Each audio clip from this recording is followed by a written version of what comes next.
और प्रधानमंत्री नरेंद्र मोदी कल देवघर आ रहे हैं, जहां वे देवघर एयरपोर्ट का उद्घाटन करेंगे। साथ ही संथाल सहित पूरे झारखंड को करोड़ों की योजनाओं की सौगात भी देंगे। पीएम मोदी देवघर दौरे पर बाबा मंदिर में भी जाएंगे, जहां वे भगवान भोले शंकर की पूजा अर्चना करेंगे। पीएम मोदी के दौरे को लेकर देवघर में सुरक्षा व्यवस्था कड़ी कर दी गई है। एयरपोर्ट की जहां सुरक्षा अधिकारियों ने जांच की, वहीं बाबा धाम में भी सुरक्षा व्यवस्था के पुख्ता इंतजाम किए गए हैं। और जमशेदपुर में अधिकारियों की लापरवाही ने करोड़ों की गाड़ियों को कबाड़ बना दिया है। सिद्धगोड़ा ट्रांसपोर्ट बस्ती में बने यार्ड में करीब 100 से अधिक ऐसी गाड़ियां हैं जो मामूली रूप से खराब हैं, लेकिन वो कबाड़ हो गई हैं। देखिए इस रिपोर्ट को।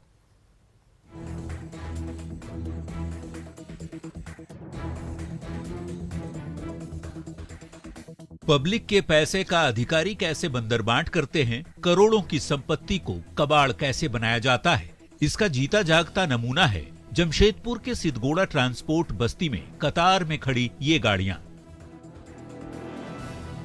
जो रखरखाव और मामूली खराबी के बाद अब कबाड़ बन चुकी हैं। साल 2008-9 में जनता की सुविधा और साफ सफाई के लिए करीब 100 गाड़ियां खरीदी गई थी, लेकिन मामूली खराबी के बाद ही ये गाड़ियां अब कबाड़ में तब्दील हो चुकी हैं।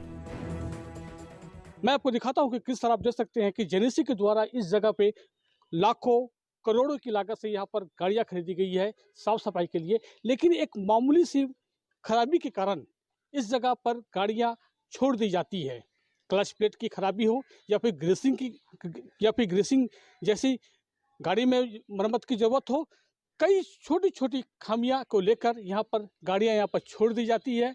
ऐसा इसलिए है क्योंकि जेनेसी के पास मरम्मती के लिए, रिपेयरिंग के लिए ऐसी कोई योजना नहीं है। इनमें कई ऐसी गाड़ियां हैं जो 2 से 4 महीने ही चली थी, यानी गाड़ियां खराब होने के बाद यहां सड़ने के लिए छोड़ दी गई। फिर पार्ट्स पुर्जे की चोरी भी हो जाती है। मतलब सरकारी पैसे की बंदरबांट की जेएनएसी के अधिकारियों ने पूरी व्यवस्था कर रखी है, जिसे लेकर स्थानीय विधायक भी हैरान हैं कि पैसे आ जाते हैं भारत सरकार से राज्य सरकार को, राज्य सरकार दे देती है जेएनएसी को। तो पैसा खर्च करना है, दिखाना है, तो जिस मद में खरीद करना होता है खरीद हो जाती है। नीचे से ऊपर तक सब दिखा देते हैं, हमारा पैसा खर्च हो गया साहब, ये हमारी उपलब्धि हो गई, हमारी प्रगति हो गई।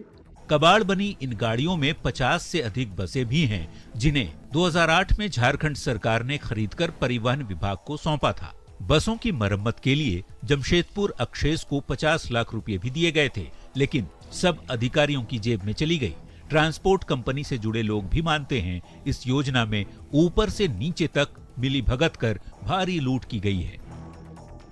मेंटेनेंस नहीं होने के कारण जो है करोड़ों का संपत्ति जो है सरकार का बेकार हो गई है, और ये सब जो है मिली भगत जो है वो जेनेसी के पदाधिकारियों की मिली भगत के कारण ही हो रहा है। पब्लिक और जनहित के नाम पर करोड़ों की गाड़ियां खरीद तो ली गई, लेकिन इसका लोगों को कोई फायदा नहीं मिला और लौह नगरी को शंघाई बनाने के सपने को भी अधिकारी पलीता लगा गए। सवाल है, इस लूट खसोट के लिए क्या किसी की जिम्मेदारी तय होगी? प्रभंजन कुमार, न्यूज़ 18, जमशेदपुर। और मुख्यमंत्री हेमंत सोरेन आज जामताड़ा को योजनाओं की सौगात देने वाले हैं। सीएम यहां पर 8 योजनाओं का शिलान्यास और 8 योजनाओं का उद्घाटन करने वाले हैं। मुख्यमंत्री जामताड़ा को 200 करोड़ रुपए की योजनाओं की सौगात देंगे। साथ ही 100 करोड़ की परिसंपत्तियों का यहां पर वितरण भी किया जाएगा। जामताड़ा के गांधी मैदान में मुख्यमंत्री के कार्यक्रम को लेकर भव्य तैयारियां की गई हैं। कार्यक्रम स्थल पर योजनाओं से जुड़े शिलापत्र लगाए गए हैं।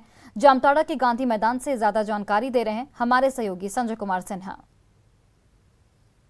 जामताड़ा में मुख्यमंत्री हेमंत सोरेन कई योजनाओं का शिलान्यास, उद्घाटन करने वाले हैं, साथ ही परिसंपत्तियों का वितरण भी करने वाले हैं। सुबह से ही जामताड़ा के गांधी मैदान में गहमा गहमी बढ़ी हुई है और आप देख सकते हैं कि जिन योजनाओं का शिलान्यास होना है, उद्घाटन होना है, उनसे जुड़ी यहाँ पर शिलापट यहाँ पर तमाम लगाए गए हैं।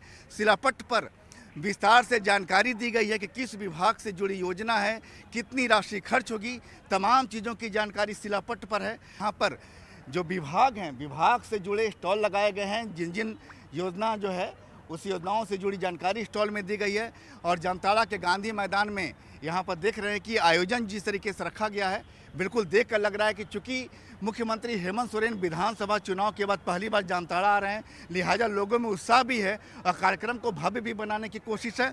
अगर हम आपको दिखाने की कोशिश करें तो देख रहे हैं कि यहाँ पर बतौर मुख्य अतिथि हेमंत सोरेन तो होंगे ही, उनके अलावा झारखंड विधानसभा के अध्यक्ष रविंद्र नाथ महतो भी यहाँ मौजूद होंगे, दुमका के सांसद सुनील सोरेन भी होंगे, स्थानीय विधायक इरफान अंसारी हैं, साथ में सारठ के विधायक रणधीर सिंह भी कार्यक्रम में मौजूद होंगे। जाहिर है कि लोग इंतजार कर रहे हैं यहाँ पर कि जैसे यहाँ पर कार्यक्रम हो, सीएम आए, योजनाओं को लेकर घोषणा करें, उन्हें सुने। हमारे साथ यहाँ पर जो एग्जीक्यूटिव मजिस्ट्रेट हैं यहाँ पर जामताड़ा के, हम उनसे बात करेंगे कि जो कार्यक्रम को लेकर जो गहमा गहमी नज़र आ रही है, उत्साह लोगों में नजर आ रहा है, क्या कहेंगे? यही कि मतलब यहाँ पे परिसंपत्ति वितरण हो रहा है, यहाँ लोगों में काफ़ी उत्साह है और इतने बड़े स्तर से तैयारियाँ चल रही हैं, लोग काफ़ी उत्साहित हैं इस कार्यक्रम को लेके। बिल्कुल, लोग जो हैं, जो स्थानीय लोग हैं, कार्यक्रम का इंतजार कर रहे हैं कि कब सीएम जामताड़ा पहुंचेंगे। लोगों को इंतजार है, इच्छुक हैं लोग ये जानने के लिए किस किस कार्यक्रम का यहाँ पर योजनाओं का शिलान्यास होना है, उद्घाटन होना है। साथ ही लोगों को इस बात का भी इंतजार है कि परिसंपत्तियों का वितरण करते हैं तो लोग यहाँ मौजूद भी होंगे, लिहाजा कार्यक्रम का इंतजार है। कैमरामैन संत के साथ संजय कुमार सिन्हा, न्यूज़ 18 जामताड़ा।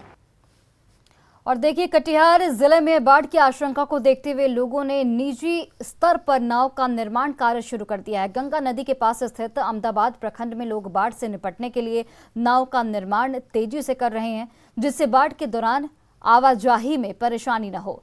गंगा, महानंदा और कोसी नदी से घिरे जिले में लोग खुद का पैसा खर्च कर नाव को बनाने में लगे हैं। लोगों की ओर से तैयार की नाव बाढ़ के दौरान इलाके में आवाजाही का एकमात्र साधन है। कर रहे हैं क्योंकि हम लोग के यहाँ प्रत्येक साल बाढ़ आ जाती है और यहाँ सलाद ऐसा होता है कि जान बचाना मुश्किल हो जाता है, जिसके चलते अभी यदि नाव नहीं करेंगे ठीक, जिसमें लागत हम लोग का 1 लाख 1.5 लाख रुपया खर्च हो रहा है, जिसमें हम पब्लिक को सेवा कर सकेंगे। हम ये हमारा अहमदाबाद क्षेत्र बहुत ही बाढ़ प्रभावित क्षेत्र है। यहाँ जुलाई के लास्ट तक में जो है बाढ़ का पानी आ जाता है।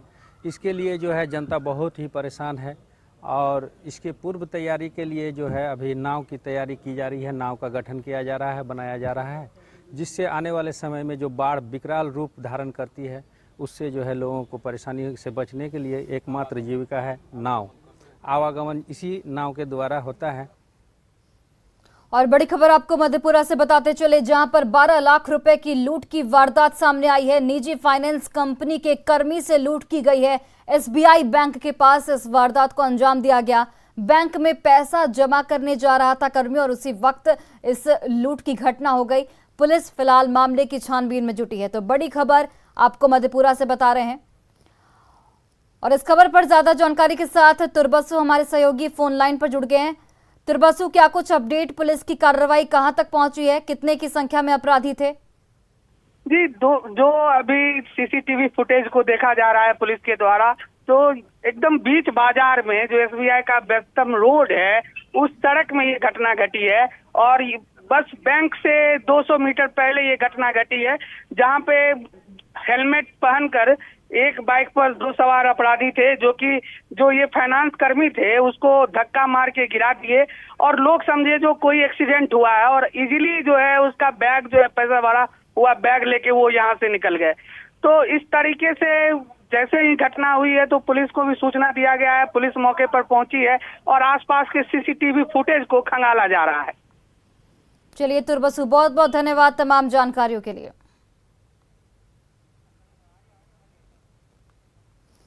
और एक और बड़ी खबर औरंगाबाद से सामने आ रही है, जहां पर नक्सलियों की बड़ी साजिश नाकाम हुई है। सुरक्षा बलों ने 50 आईडी, जिलेटिन रॉड और अन्य विस्फोटक सामग्रियों को बरामद किया है। मदनपुर के अजनवा पहाड़ से ये बरामदगी हुई है और छापेमारी लगातार जारी है। एसपी कांटेश कुमार मिश्र ने इस घटना की पुष्टि की है। तो बड़ी सफलता इसे कहेंगे। सुरक्षा बलों की ओर से नक्सलियों की बड़ी साजिश को यहां पर नाकाम किया गया। भारी मात्रा में विस्फोटक बरामद किया गया है। आईडी बम सहित जिलेटिन की यहां पर बरामदगी हुई है। मदनपुर के अजनवा पहाड़ से ये सभी सामग्री बरामद की गई है। नक्सलियों की बड़ी साजिश को यहां पर नाकाम किया गया। तो भारी मात्रा में विस्फोटक की यहां पर बरामदगी हुई है। छापेमारी लगातार जारी है, सर्च ऑपरेशन लगातार जारी है। एसपी कांटेश कुमार मिश्र ने इस पूरे मामले की पुष्टि की है और इस मामले में ज्यादा जानकारी के साथ हमारे सहयोगी संजय सिन्हा इस वक्त जुड़ गए हैं। संजय, क्या कुछ जानकारी पुलिस की ओर से दी जा रही है?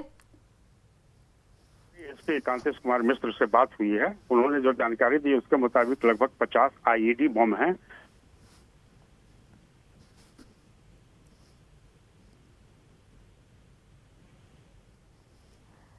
ठीक है संजय, बहुत बहुत धन्यवाद तमाम जानकारियों के लिए। भारी मात्रा में देखिए यहाँ पर विस्फोटक की बरामदगी हुई है। मदनपुर के अजनवा पहाड़ से ये सभी विस्फोटक बरामद किए गए हैं। फिलहाल सुरक्षा बलों की ओर से सर्च ऑपरेशन लगातार जारी है। मदनपुर के अजनवा पहाड़ से ये सभी विस्फोटक बरामद किए गए, सर्च ऑपरेशन जारी है। नक्सलियों की यहाँ पर बड़ी साजिश को यहाँ पर नाकाम कर दिया गया है। सुरक्षा बलों को नुकसान पहुंचाने के लिए भारी मात्रा में विस्फोटक लगाए गए थे, लेकिन सुरक्षा बलों की मुस्तैदी, सुरक्षा बलों की संजीदगी की वजह से एक जो नक्सलियों का मंसूबा था उस पर कहीं ना कहीं सुरक्षा बलों ने पानी फेर दिया है। बड़ी साजिश को यहां पर नाकाम किया गया है। भारी मात्रा में विस्फोटक बरामद किए गए। 50 आईडी बम, जिलेटिन रॉड और अन्य विस्फोटक सामग्री को यहां पर बरामद किया है। भारी मात्रा में यहां पर विस्फोटक की बरामदगी हुई है। और इस बार के श्रावणी मेले में देवघर की अपनी कलाकृति बैद्यनाथ पेंटिंग को देवघर नगर निगम प्रमोट करेगा। इसके लिए पहल शुरू कर दी गई है। आने वाले श्रद्धालुओं को एक आकर्षक शहर का लुक देने और बाबा बैद्यनाथ धाम के इतिहास को बैद्यनाथ पेंटिंग के जरिए दिखाया जाएगा। स्टेशन रोड में नगर निगम की ओर से बैद्यनाथ पेंटिंग के जनक नरेंद्र पंजियारा और संस्थाओं की मदद से इसकी शुरुआत की गई है। जो है नगर निगम के द्वारा लगाया गया है ये, और उन्होंने ये उनके द्वारा ही पूरे शहर में और कई जगहों पर लगाया जाएगा। और इसके विकास के बैद्यनाथ पेंटिंग के विकास के लिए जो है नगर निगम जो है हमेशा मदद करती रही है और आगे भी करती रहेगी। और उसी क्रम में जो है पूरे शहर में उनके सौंदर्यीकरण के तहत बैद्यनाथ पेंटिंग को लगाया जाएगा अलग अलग जगह। बाबा बैद्यनाथ का शहर है और हम लोग इन्हीं की कामना से बढ़ते फूलते हैं। और पंजियारा सर जो है इस पेंटिंग के हमारे कृति